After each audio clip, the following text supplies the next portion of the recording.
crafty friend. My name is Megan Makita from Lovebird Heartworks, and today we are going to be exploring how to use your Cricut Maker with Basswood. Don't worry, if you don't have a Cricut Maker, I will be going over alternative materials, and we are going to be making this Polaroid style photo frame with magnets on the back. So I've got some different sayings you can put at the bottom, tips and tricks along the way, a full design space tutorial. I've got the file for you. You'll find it on this page. I've got everything ready to go. Are you ready? Let's get crafty. So starting with your blank canvas, head on over to the left side and click upload. And we've got some testers here, but I'm gonna start from scratch and walk you through the whole upload process. From here, you're going to locate where you have your file. If you don't know where your computer saves all your downloads, just hit search and then type in DIY Polaroid frame, and that should come up for you. Go ahead and click upload. We'll click the most recent one. Okay, now, before you ungroup anything, you're gonna wanna make sure that your dimensions match these right here. So in keeping this locked, I'm going to change this to 4.2, which doesn't really change it all that much, but a old school Polaroid photo is 3.5 inches by 4.2. Now everything is kind of grouped all here together. So now that I've changed the size, I'm gonna ungroup it.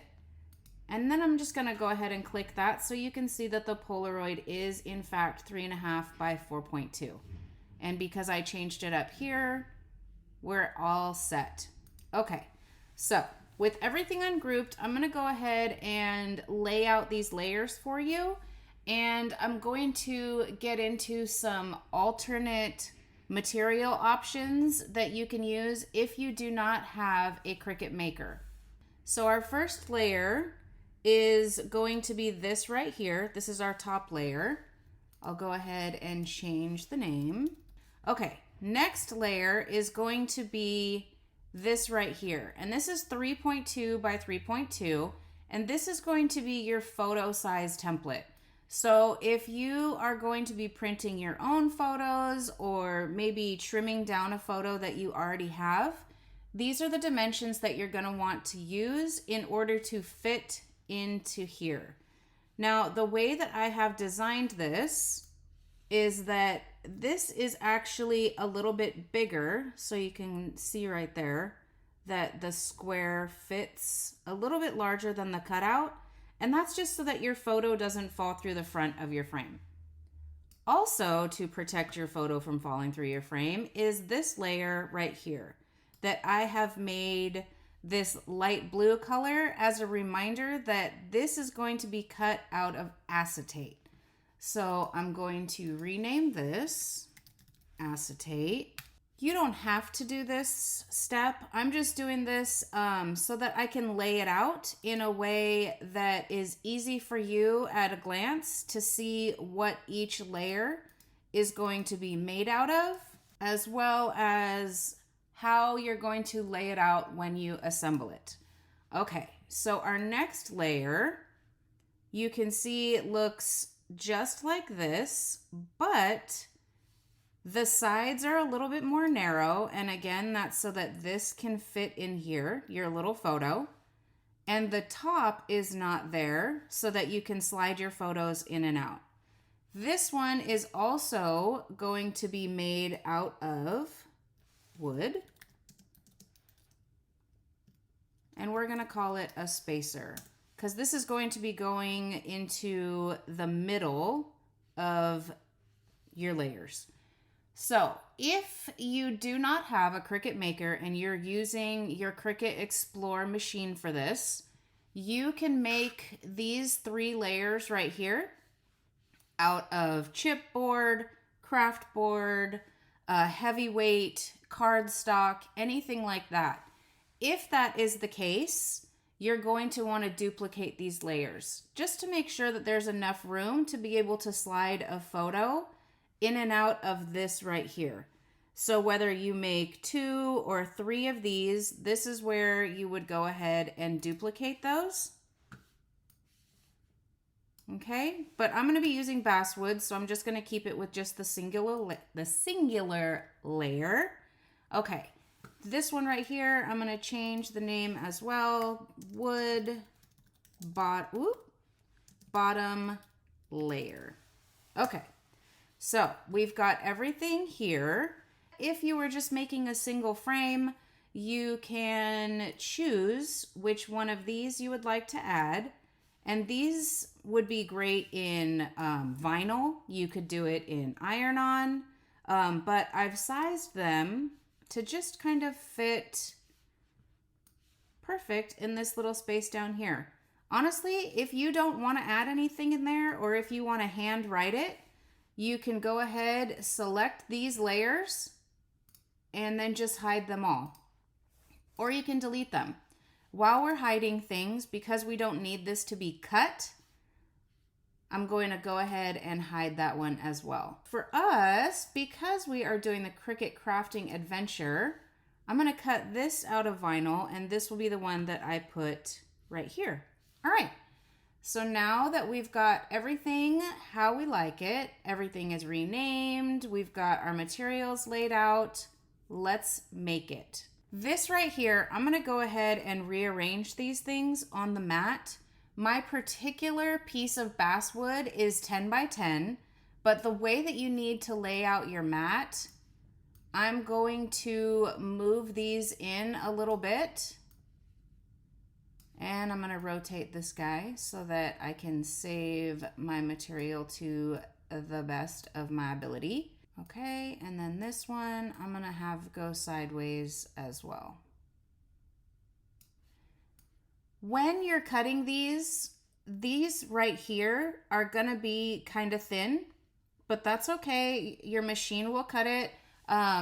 In my test run, this ended up really, really clean.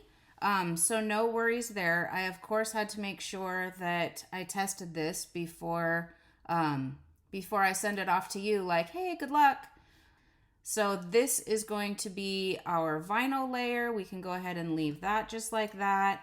And this is going to be our acetate layer. So we can leave that just like that as well. All right, let's go ahead and set up our mat and start cutting our wood or chipboard or cardstock or whatever it is that you have set for this particular material.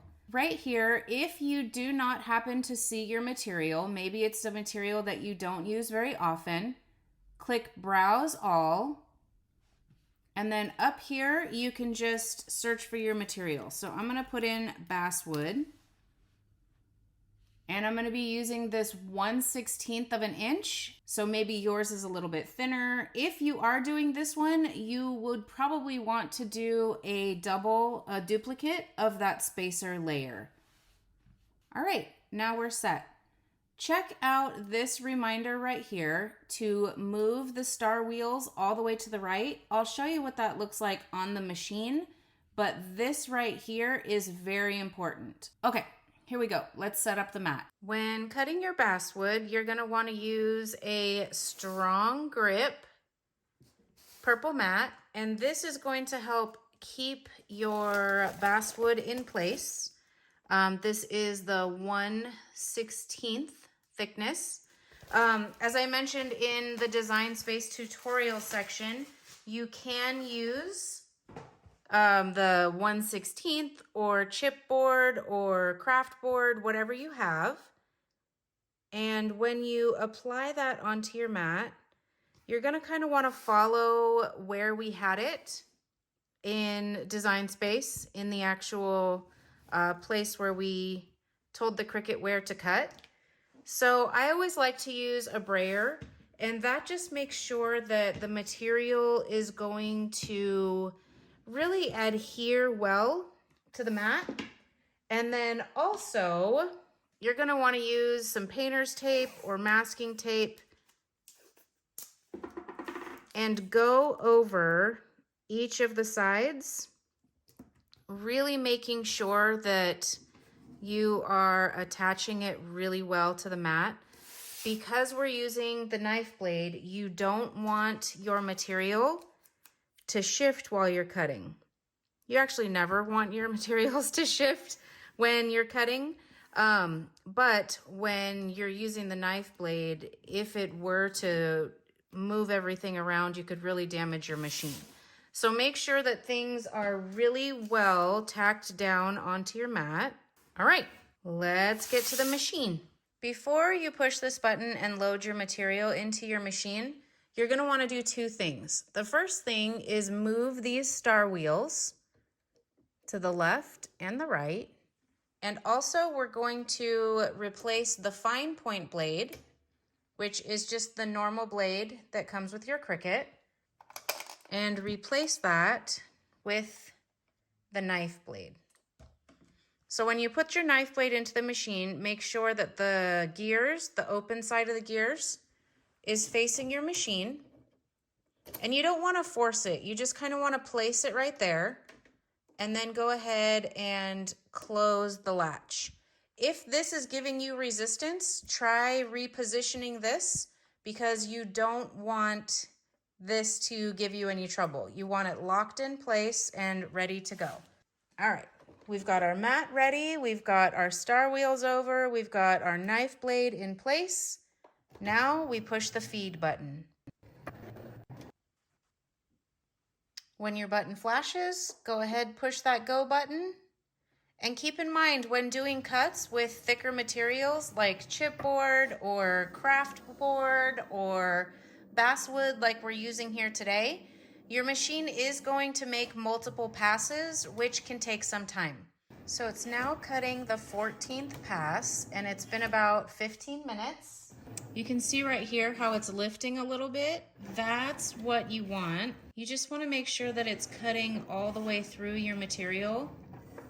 And I'll show you in just a second what we can do if it's not cutting all the way through your material. And I'll show you how to check it. This is what your screen will show when the 14 passes or however many passes your particular material requires are complete. And from here you can see that it says you can either unload the mat or you can check it and you can have another pass. When you tell the machine to do another pass, you just push the go button right here, and it only does one pass at a time. So it's not going to do all 14 passes again. So you don't have to worry about that, but let me show you how to check it real quick. To check and make sure your cuts are complete, you can either use a weeding tool or a craft blade. I prefer the craft blade. So without taking the mat out, you want to leave it right where it is. You can kind of poke, look, whoop, beautiful cut. So that one does not require another cut. Be careful when checking these thinner pieces of this particular design. You just want to dig the craft blade in a little bit and see if you can't kind of push these items up. All right. So this one is also complete. If your cuts look like they are pretty complete but are still giving you a little bit of a hassle to get off the mat, kind of like this piece and this are right here, go ahead and unload your mat. If they aren't even budging at all, go ahead, push the go button and make sure that your cuts are complete. Do one more round and then check it again. If it's still not done, do another round, check it again. Sometimes it may require a couple extra passes to cut all the way through. You just want to do one at a time to make sure that you're not going to be damaging your mat underneath. Okay, I'm going to go ahead and unload this and then let's take it off the mat. All right, so to remove our basswood from the mat, we have the piece that came out super easily. And then we have these two that didn't come out quite as easily. Go ahead and remove all of your tape that you put around the border of your wood. If your Cricut happened to cut over your tape lines, That's okay. It probably still cut through your material. Just go ahead and use either a weeding tool or a craft blade to remove any of that tape across your wood. If you're using chipboard or you're using craft board, you're really going to want to remove that masking tape slowly and easily because you don't want it to rip your material. Okay, from here, go ahead and flip that over. All right, so I'm going to put that to the side. And then here you can see that there are some cuts visible on the back. They just need a little bit of help. So we are going to take our craft blade and we're just going to cut through this final little layer here. You can cut it from the front, kind of score it on that back line.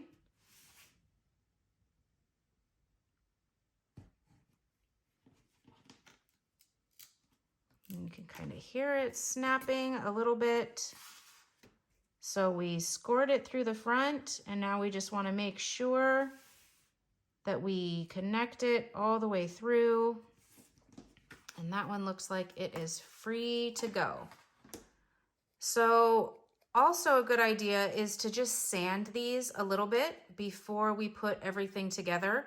And also once you get everything freed from the board, that's a great time to paint it, because when we have everything assembled, there's going to be an acetate layer behind this layer right here, and you don't want to get any paint on here.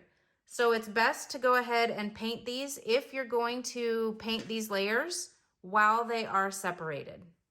All right, let's free out this last little piece. And check it on the back. Looks like we need to make one more line on the outside and then that right there, and that looks like it will free it out.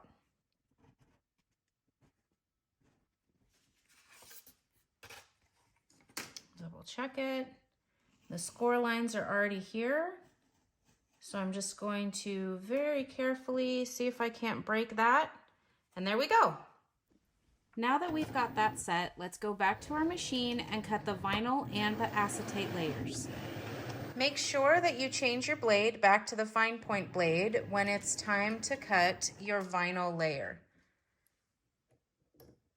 Your device will probably prompt you to change it out, but just in case, make sure you do.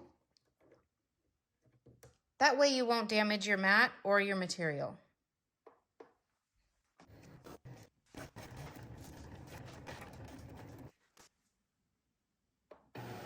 Go ahead and unload your material when you're done so we can see that it's cut, and we will weed that in just a moment. I'm going to go ahead and peel this off of here so that I can place my acetate on the same mat. So I've got my acetate loaded on here. Make sure that you remove any of these protective liners on your acetate before cutting. So now that I have removed the protective layer, I'm going to go ahead and select on my computer that I want to use the acetate layer, and then we will cut this one. This one's going to be a super quick cut because really all we need is that rounded rectangle that we're going to put and sandwich in between our spacer and our front piece of wood. Although this is a simple design, the machine did take 3 passes. So before you push the unload button, kind of like we did with the wood, you're going to want to take a peek and make sure that your machine cut all the way through. For this one, I'm going to just go ahead and use my weeding tool and kind of pick at that side just to make sure. And yep, it cut all the way through. Kind of hard to tell, but let's go ahead and unload it and then I'll show you. All right, so from here we can just peel that back and then save that for another project. Now that all of our layers are cut, let's get back to the mat, refine the wood, and put it all together. So I'm just going to use this little sanding block right here, and I would definitely suggest that if you are going to sand your pieces, sand them while they're all together. That way you don't run the risk of breaking this teeny tiny thin little arm right here on your spacer layer. So if you sand them all together, they're sturdier and you can kind of sand them as a set and make sure that everything is smooth. Maybe this little piece right here.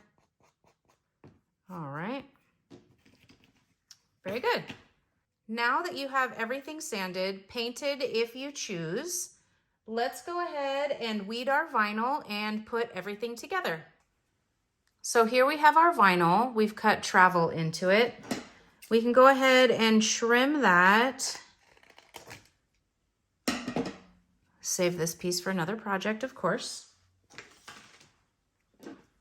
And then let's go ahead and weed this out. So with your weeding hook, pull at that negative space and remove everything except for the decal.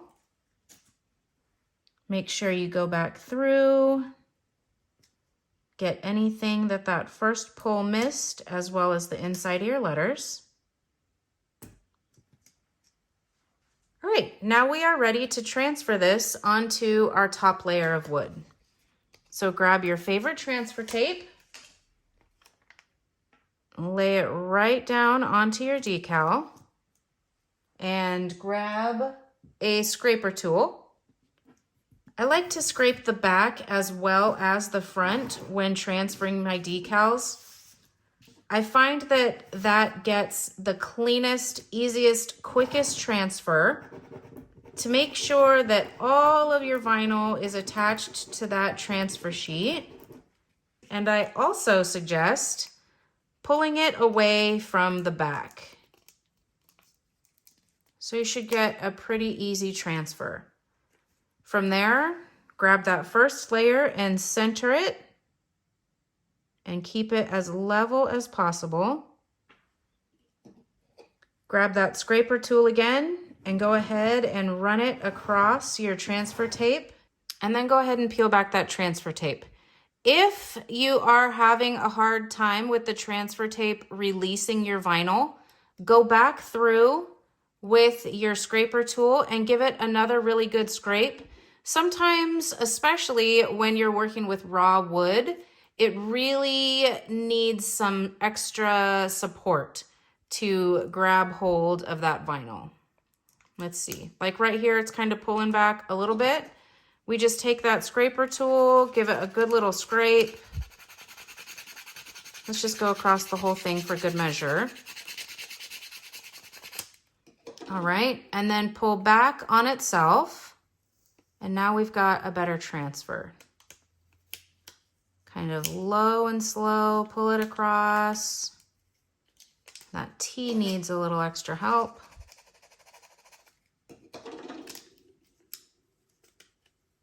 All right. There we go. So everything is transferred, nice and clean. Now let's put it all together. So for the assembly process, you can use whatever kind of adhesive you prefer. I'm going to be using this permanent tape runner right here, just so that everything bonds quickly and neatly without any goop coming into the center of where I'm going to put the photo frame. I'm just going to add this tape across the whole inside of that front layer,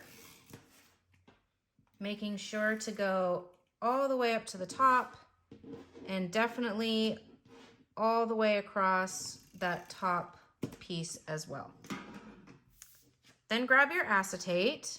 If you have any dirt or other debris on your acetate, you can go ahead and use alcohol to wipe that off. So right here, I didn't get a 100% perfect line with my acetate, but what I can do is I can just go ahead when everything is assembled and take my craft blade and just go right down the side on my cutting mat. Okay, but I'm not gonna let that stop me. I'm gonna go ahead and finish assembling it and then we'll clean it up. So again, with the middle piece right here, our little spacer, making sure to go all the way up on these arms on the side. And then I'm going to line that up. So here's the front, and we're just gonna line it up on the inside. Hopefully I can line it up better than I did with the acetate. Okay, from one side down to the next. We've got that assembled, lined up pretty well. And then go ahead and put the glue on this side, and then we're gonna sandwich that in. Isn't that such a satisfying sound? All right, now we're ready to line up this last piece. And I'm gonna do that like this, because I think that's gonna give us the cleanest edge. All right, sandwich everything together. Okay, now let's clean it up on the cutting board. So I just have a little bit excess hanging on the top here. Just gonna kind of run my knife along that edge. And then again, down this side. I'm gonna go ahead and hit that with the sander one more time. Now that everything is trimmed and put all together.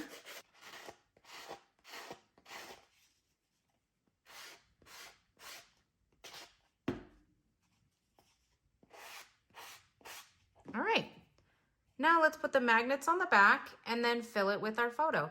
Even though the magnets that I'm gonna use have an adhesive little sticky tab on the back, I'm gonna go ahead and remove that. Use a weeding tool if you need. Then I'm gonna come through with my hot glue and make little dots. And then just place down my magnet. I'm placing the adhesive side down, and let's do the other three.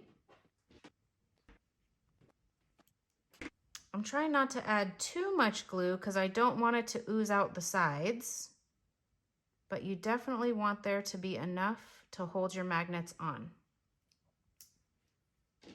You could also use a strip of magnets or any other magnetic sheets that you happen to have. There we go. All right, now let's put a photo in it. So there's a couple different ways you could do it. I went ahead and printed my photos on a 5x7, which fit pretty nicely with 2 photos on here. So remember this piece? This is the inside cut from our very top layer. You can use this as a template if you'd like to cut out your photos if you're grabbing one from a photo album or one that you have previously printed. Just remember to leave a bit of an edge on there because you don't want it to be the exact same size as the front. We did create that little pocket around it to nest the photo inside of. So this is the other photo that I went ahead and cut. So you can kind of see here that having 2 photos on a 5x7 works really well. And I just made this template in Canva. I did a 5x7 and then I just dragged and dropped these 2 photos in here so that when it printed out perfect. And then I can go ahead and just trim this up and it will fit in our little window right here. I'm gonna use this paper trimmer right here to get some clean lines on these photos. There we go. And then you take your photo and you just slide it right into that little window. And there you go. So whether you keep it natural wood or whether you paint it to make it look more like a Polaroid, And there we have it with the magnets on the back.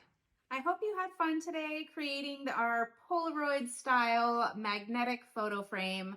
I know that I had a lot of fun when I was designing this for you, thinking of the different photos you might add to it, different people you might gift it to, how you might post it up in your own house, whether it's gifting to your family or maybe some educators that you love and respect in your life.